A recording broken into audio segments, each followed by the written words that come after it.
아마 평범하지는 않은 것 같아요. 왜냐면 이제 제 아버님이 제가 이제 태어난 때도 워낙 우리나라가 전쟁 다 마무리 안 되고 수선한 때였으니까. 그리고 아버지가 이제 제가 기억하는 한 어릴 때까지 말로 하자면 고급 술집 하셨어요.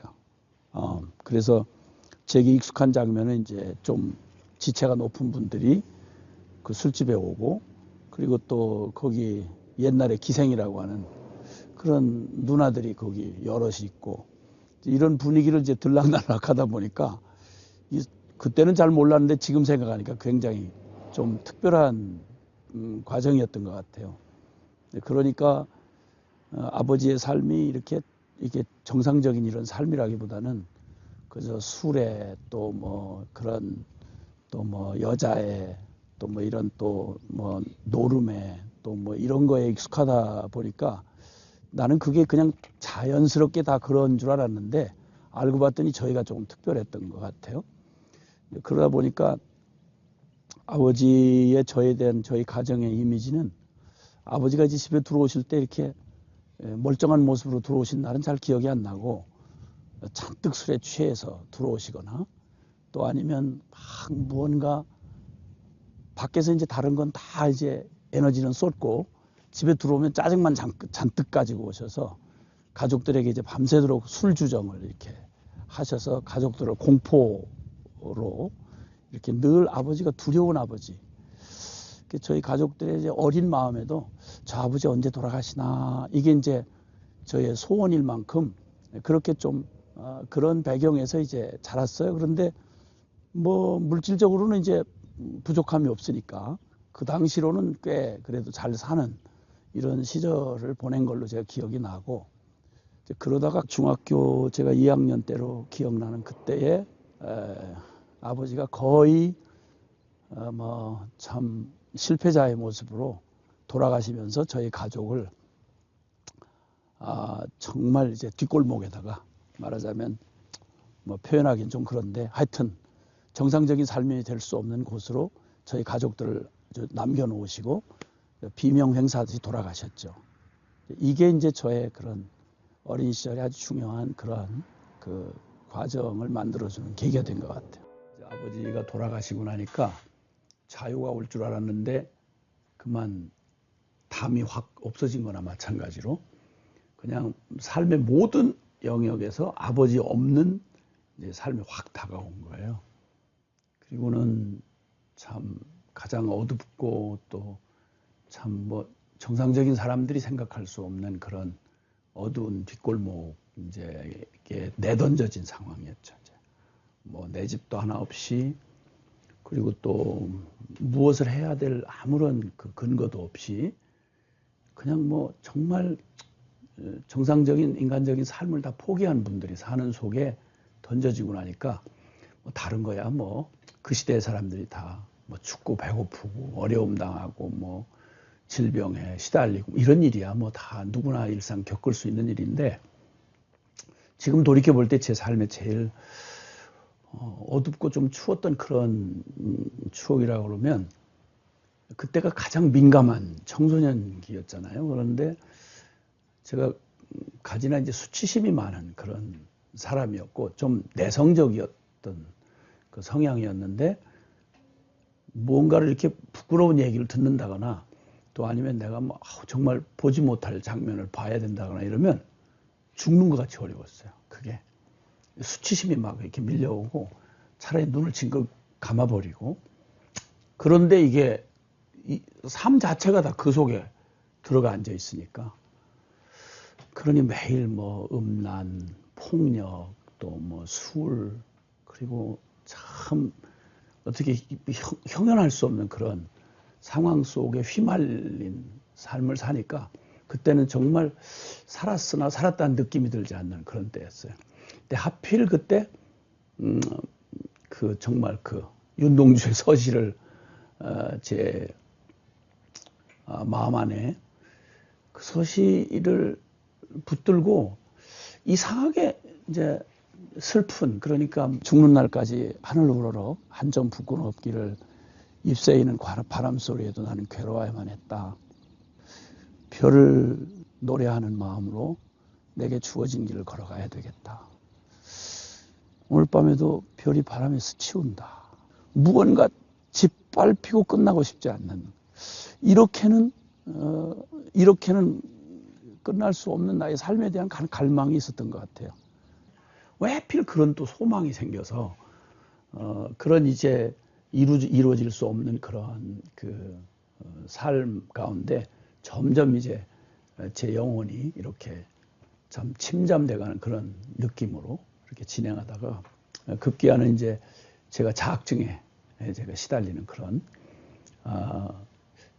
맞서서 이걸 뚫고 나갈 만한 용기는 없고 상황은 전혀 나에게 허락되지 않았고 그냥 휩쓸려서 같이 살 수 있는 이런 사람도 못 되고 이게 이제 자학증으로 이제 나타나서 틈만 나면 나를 학대하고 또 그렇게 참 괴롭히는 그런 즈음에 있을 때 하나님께서 그냥 정상적인 방법으로는 제 주변에 있는 사람들이 뭐 일가 친척이라든지 아니면 뭐 친구라든지 누군가가 복음을 전해줄 이런 상황에 있지 않으니까 상황을 하나 만드셨는데 그 상황을 통해서 주님이 저를 교회를 전혀 은혜를 받고 나간 게 아니고 사건에 휘말려서 교회를 안 나가면 안 될 수 없는 그런 상황에 끌려들게 하셨어요.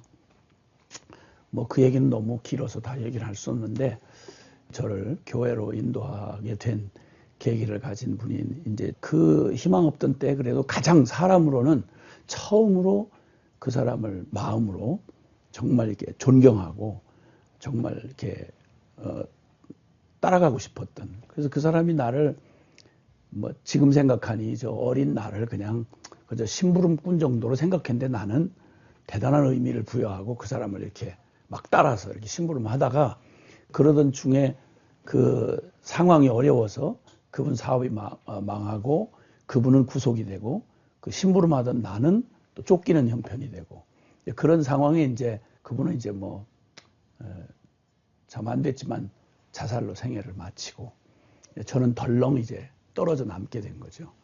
그 사건의 연속선상에서 이제 교회하고 연관된 그런 일에 해결이 될 때까지 저는 교회를 나가야만 되는 그런 상황으로 이제 교회를 좀 익숙하지 않은 교회를 주마다 내 발로 걸어 나가야 되는 이런 상황을 이제 맞이하고 태어나서 생전 처음으로 저는 복음의 이야기를 듣게 된 거예요. 설교를 통해서 주일 설교에 반복되는 이야기들, 뭐 사도신경, 찬송가, 뭐 이 내용이 가만히 보니까 다 같은 얘기더라고.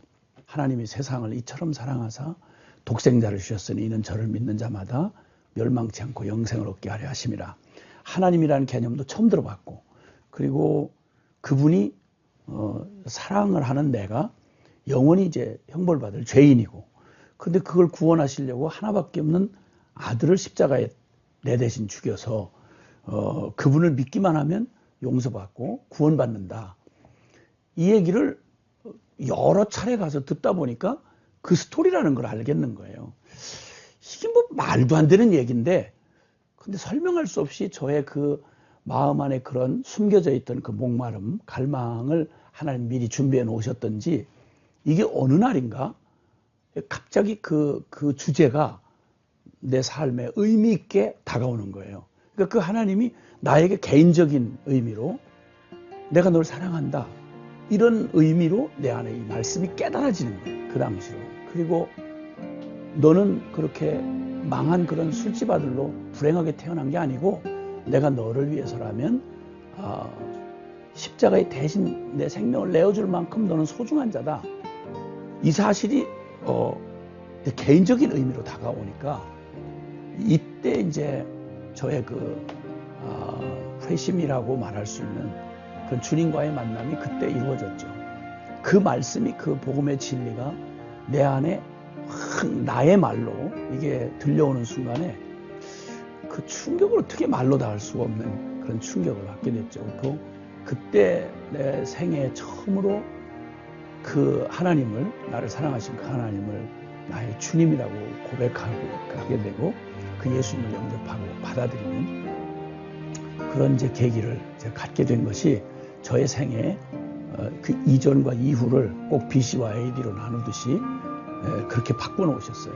근데 그게 복음을 온전히 다 깨달은 것도 아니고 그 사실을 다 설득력 있게 내가 다 이해한 게 아닌데 하여튼 설명할 수 없는 그 하나님의 은혜로 주님 그 사랑을 딱 받아들이고 난 후에 그 변화는 지금까지 그날로부터 지금까지 한 번도 바뀐 적은 없는 것 같아요. 하여튼 예수님 만난 그 사건은 이제 제 생애 가운데 그냥 단순한 무슨 어떤 삶의 무슨 충격이나 변화 이런 걸로는 설명이 안 되고, 그때 예수님 만나고 나서 제가 처음으로 기도를 할 줄 모르는데 얼마나 감격했던지 그때 제 생애의 회심이라고 생각되는 그 순간에 예수님의 그 사랑에 제가 할 수 있는 식의 표현, 그러니까 나 이제 다 필요 없다고, 그리고 나 그동안 그렇게 이것 때문에 불행하고 저것 때문에 모자라고 나 이것 때문에 슬프고 이런 얘기 이제 정말 나하고 의미 없다고. 그러니까 예수님이면 난 충분하다고. 그러나 이제 죽어도 여한이 없으니까 하여튼 주님 내가 어떻게 하면 나 어떻게 살아야 되죠? 이렇게 묻기 시작했어요. 왜냐면 진짜 예수님이 전부니까. 어떤 것까지 걱정이 됐냐면 한 돈 몇천 원이라도 생기면 주님 이걸 어떻게 해야 되죠? 이거 이 돈 이거 어떻게 해야 되죠? 이거부터 나는 생소했으니까 도대체 예수 믿는다는 게 뭐며 뭘 어떻게 살아야 되는지 어떻게 행동해야 되는지 나는 전혀 신앙적인 배경이 없는 사람이니까 어떻게 되는지를 몰랐어요. 그래서 예수님을 누군가를 존경하고 누구 사랑하면 이렇게 흉내를 내고 싶잖아요. 닮고 싶고. 그래서 그때 그 장발족 단속이 있었어요. 그때는 70년대 초니까. 그 성화를 가만히 보니까 예수님 머리가 길더라고. 그래가지고 예수님 흉내내는 것 중에 내가 첫 번째 할 수 있는 게 머리를 기르는 거더라고. 그래서 그걸 그러는 바람에 또 추적을 당하다가 또 여기를 찝히고 잘리고 이제 이런 일도 해프닝도 이제 있었죠. 근데 저한테는 아주 진지한 거였어요. 왜냐면 내가 그게 주님 사랑하고 또 주님 닮은 거니까. 그렇게 하고 나서 하여튼 그 한 작은 시골 교회에서 이제 섬기게 됐는데 그 많은 얘기 다 할 수는 없지만 한마디로 말하면 내가 매일 정말 기쁘게 했어요. 어떻게 그렇게 행복할 수가 있을지 내가 어디 설명할 수가 없어요. 찬송가를 내가 한 번도 들어본 적이 없는 사람인데 찬송가 부를 때마다 어떻게 이런 가사가 있어? 세상에? 아니 어떻게 인간이 부르는 노래 중에 이런 게 다 있어? 내 예배 때마다 울었어요 진짜. 나 같은 죄인 살리신 주 은혜 놀라워. 그럼 나는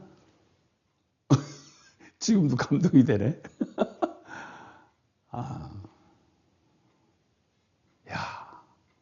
저 좋은 낙원 이르니 그 희락내희락일세 이런 찬송을 부를 때면 나 정말 천국 밟는 것 같았어요. 느낌에 너무 감격했어요. 이제 그러고 나서 전 목사님들 그때 당시는 부흥사 전성 시대였죠. 엑스플로 빌리그레암 73대회, 엑스플로 74, 77 성령 복음화 대성회, 83개 복음화 대성, 여의도 광장에 100만, 150만, 200만 모이는 그 현장에는 반드시 내가 있어야 되는 거예요. 난 누구보다도 예수님을 덜 사랑한다는 건 내가 용서를 할 수 없는 일이었으니까. 그리고 그때는 우상타파를 한다고 그때 선앙당 나무가 그게 이제 70대 중반쯤 얘기인데 그때 수령 한 300년 되는 나무를 이제 설교를 듣고 너무 가슴에 자책을 받아가지고 내가 주님을 사랑한다 그러면서 이 주둥이로만 주님을 사랑했구나. 내가 뭘 도대체 우상을 때려부신 적이 있나 고민하다가 이제 그때 선앙당 나무라고 우리 아주 우상 숭배가 극심했었어요. 70년대만 해도. 그걸 이제 잘라버렸죠.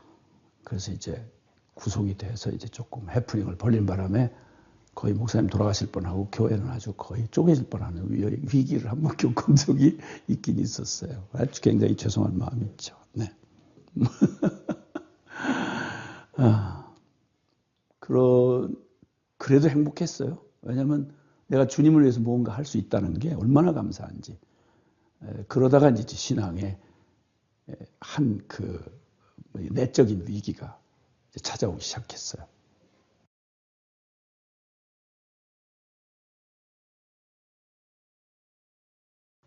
주님이 닮아지질 않는 거예요. 처음에는 흉내를 내면 열심히 하면 이게 주님을 닮는 거라고 생각했는데 점점 성경을 알아가고 또 주님의 그 뜻을 알아가기 시작하고 또 내가 또 내 내면을 이제 내 이 속사람 내면을 점점 말씀에 비추어 진리에 비추어서 알아가기 시작하니까 로마서 7장의 고백이 이제 내 고백이 되는 거죠. 내 속사람으로는 내 영으로는 하나님의 법을 즐거워하는데 내 안에 또 다른 육적인 법이 죄의 법이 나를 사로잡아서 이 하나님의 뜻을 사람들 눈도 있고 또 그런 의지도 있으니까 그저 겉으로 죄는 안 짓지만 그리고 열심히 봉사는 하는데 이게 주님의 마음으로 되어지질 않는 거예요. 늘 내적 갈등이 있는 거예요. 혈기가 있고 분노가 일어나고 용서하기가 그렇게 어렵고 사랑이 저절로 안 되고 그러다 보니까 이런 육적 소욕은 그냥 그것만 있는 게 아니라 성경 말씀처럼 음란과 부정과 사욕과 악한 정욕과 탐심 이런 이 육적 옛 자아의 이런 그 내면의 막 갈등이 일어나는데 이걸 이기기가 어려운 거예요. 사람은 그걸 내가 이기려고 그것과 치열한 내적인 싸움을 하느라고 금식하고 기도하고 막 봉사를 열심히 하면 칭찬이 점점 높아지는 거죠. 어떻게 저렇게 신앙이 열심히 할 수 있느냐고, 저런 사람이 있느냐고. 칭찬은 점점 높아지는데 내 내면은 점점 목이 마르고 죽을 것 같은 거예요.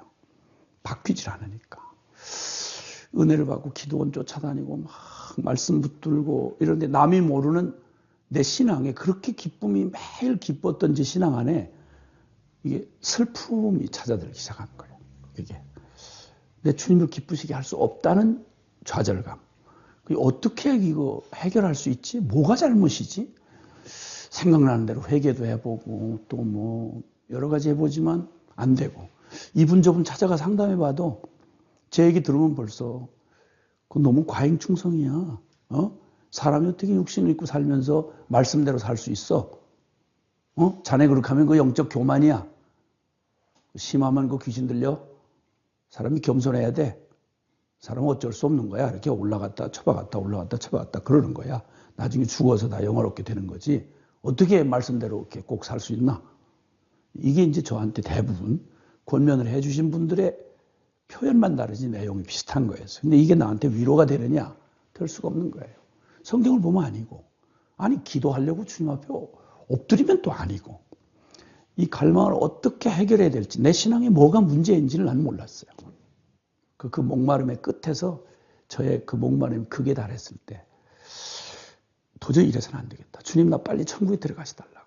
나 도발할 거 없는 거 아시지 않느냐고. 나 정말 주님 사랑하는데 주님이 안 닮아진다고. 그럴 때 주님이 그 목마름을 쭉 준비해 오시다가 결정적인 저의 그 숨겨진 그런 믿음이 아니었던 저의 최선의 그 실체를 드러내시는 그런 계기를 하나 마련해 주셨어요.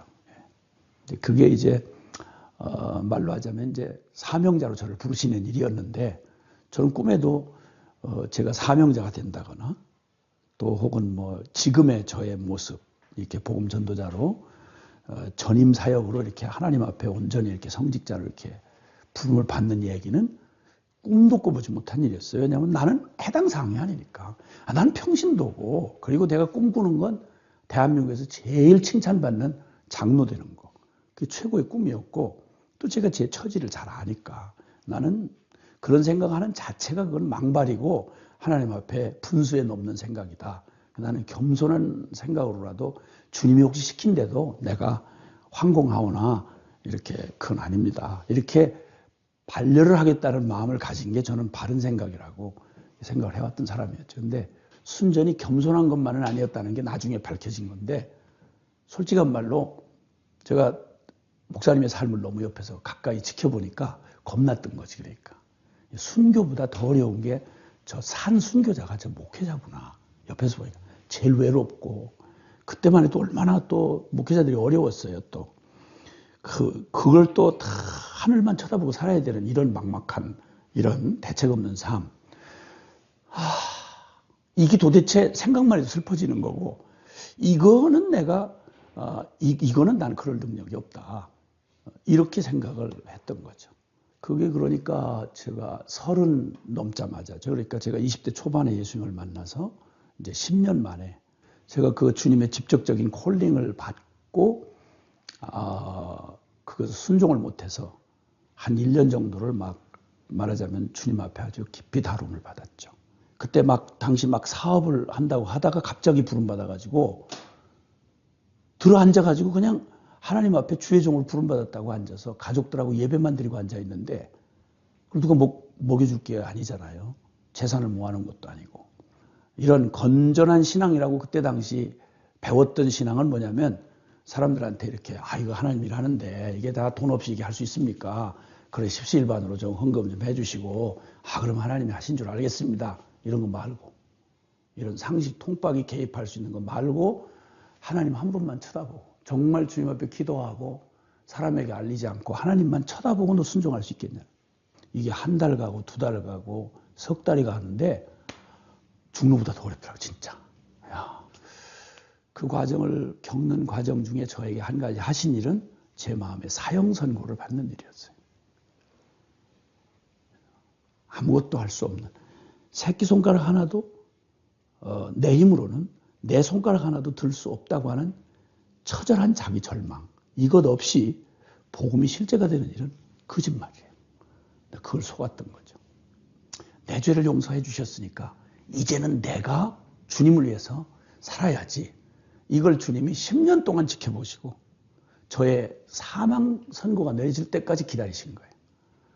그리고 제가 털썩 주저앉아서 살았다는 느낌이 들지 않도록 마음에 사형 선고를 내리신 다음에, 내가 할 수 있다 없다를 말하는 거, 어떤 일은 하고 어떤 일은 못합니다라고 하는 말은 철저히 기준이 나잖아요.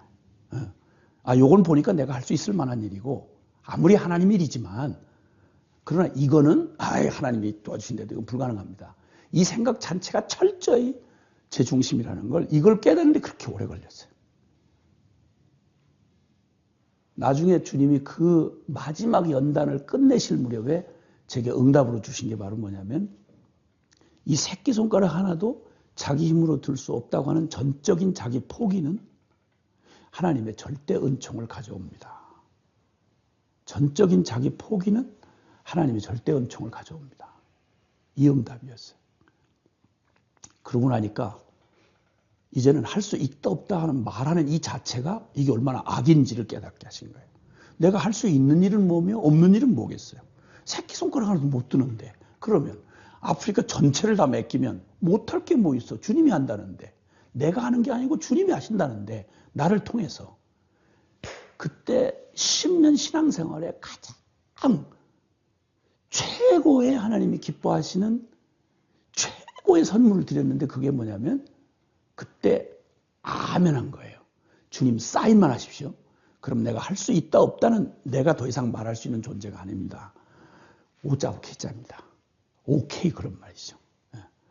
주님 사인만 하세요. 나한테 설득도 하지 마세요. 앞으로는 너 이거 좀 해야 되겠는데, 대한민국을 맡겨야 되겠는데 너 할래? 묻지 마세요. 그냥 사인만. 그 대답을 해드리고 내 영혼의 기쁨은 예수님 처음 만날 때, 그 회심할 때 그 기쁨, 그 다음에 최대의 기쁨이었어요. 내가 하나님을 가장 영화롭게 한 순간, 그게 바로 내가 순전한 믿음으로 주님을 이제 기쁘시게 한 순간이라고 하는 이 믿음, 이 확신, 그 감격스러웠던 그날에 주님이 내게 10년의 주님을 향한 눈물겨운 저의 삶을 정리해 주시면서 이렇게 깨닫게 해주신 거예요.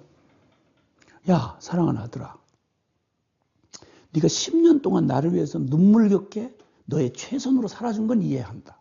인정한다. 그건 사실이니까. 주님도 인정하고 나도 사실이니까. 근데 나는 너를 한 번도 지금까지 10년 동안 한 번도 내 뜻대로 써본 적이 없다. 왜냐하면 너의 그 남겨진 1% 때문에. 남겨진 1%. 다른 건 다 하겠습니다. 그런데 요것만은 못 하겠습니다. 죽는 데까지라도 가겠습니다. 그러나 이것만은 못 합니다. 이것만은, 거기만은, 그 일만은 이렇게 단서를 붙인 99%의 헌신이란 헌신이 아니라는 걸 깨닫는데 10년이 걸렸고, 그걸 깨닫게 해주시는 주님의 마지막 손길이 저의 이제 10년 차쯤 되던 저의 눈물겨운 최선이 끝이 나던 그 해, 주님이 저의 삶을 다루시면서 저의 삶을 결론 내게 해주시고 십자가의 결론 앞에 실제가 되도록 저를 세워주신 사건이었었습니다. 그날 이후로 지금까지 저는 누구도 부럽지 않아요. 저는 최고의 영광을 주님 앞에 돌려드리고 있다고 저는 확신해요. 그리고 너무나 분명하게 성령께서 기쁨을 주시니까 내가 누구와 비교를 하겠어요. 나는 나하고 주님이 나를 여기 세우셨는데, 주님이 보시는 건 우리가 어떻게 하나님을 하오리까 하고 제자들이 물으니까 주님 대답해 주셨어요. 나를 믿는 게 하나님입니다. 이 말의 의미를 전 십자가 복음을 통해서 깨달은 거죠. 그날 이후로 한 번도 뭘 해야 되겠다는 고민을 해본 적이 없어요. 30년째인데 제가 그날 이후로 한 번도 주님 나를 실망시킨 적 없었어요. 정말. 나는 주님 실망시킬 때가 있었지. 가끔 두려워서 혹은 믿음을 쓰지 못해서. 근데 주님이 정말 신실하셨어요. 한 번도 그 이 성경에 있는 언약을 어긴 적이 없어요. 그래서 그 주님이, 그래서 할 말이 없어요. 사람들이 굉장히 짜증내는데 제가 대답할 말이 없어요. 당신 어떻게 이런 일을 했느냐고. 주님이 하셨습니다. 주님이 하십니다. 이 말밖에는 제가, 이게 무슨 과장도 아니고 무슨 종교적인 수사도 아니고 그냥 이 고백이에요. 정말 주님이 하셨어요. 저만 그렇게 했느냐? 아니요. 저희 가족들 교만해질까봐 내가 칭찬을 내 앞에다 두고 안 했는데, 저희 가족들 정말 동지죠. 신앙의 동지. 특히 제 아내 같은 경우도 그렇고 저희 5 자녀들, 부족하기 짝이 없는 저 같은 사람인데도 불구하고 함께 이 길 걸어가고 있어요. 한치도 다르지 않게 지금 이 길 걸어가고 스스로 선택해서. 사실 저도 처음 제가 복음을 만난 그런 감격 때문에 다른 생각 없이 선교사 말고 다른 거 할 게 뭐 있나, 그런 생각이 들어서 자녀들을 이제 받쳐놓고 이제 실제 첫 아이를 첫 번에 보낼 때, 그때는 사실 걱정이 하나 있었던 건, 이 아이가 아빠가 강요해서, 아무리 좋은 일이지만 아빠가 강요해서 불행하게 가는, 순종하는 일이라면 그건 저도 원치 않고 주님도 원하실 것 같지 않다. 그래서 그 아이가 12살 될 때로 기억이 나는데 생일날이었어요. 야, 난 아빠가 옳은 길이라서, 그리고 또 이것밖에는 더 너에게 전해줄 길이 없어서 이 길을 가라고 지금까지 말해왔지만, 사실 난 네가 원하지 않는다면 너 지금까지 순종으로도 고맙다. 그리고 충분하고 이제는 내가 결정해야 될 때다. 이제 그랬더니 갑자기 이 녀석이 정색을 하고, 예, 저도 아빠가 시키는 일 안 할 거예요. 이러는 거예요. 가슴이 철렁했죠. 아이고, 괜히 물었구나. 어쩐지. 뭐 이런 생각으로 가슴이 철렁했는데, 한참 있다가 하는 말이, 아빠가 시켜서 가는 길은 전 가지 않겠어요. 그러나 제가 이제 주님 앞에 자기를 선교사로 드리겠다고. 아빠가 주님 사랑하듯이 나도 주님 사랑하고, 또 아빠가 주님 앞에 헌신한 것처럼 나도 헌신한다고. 눈물이 벌컥 나오더라고요. 고맙고. 그래. 그래서 이제 시작이 됐어요.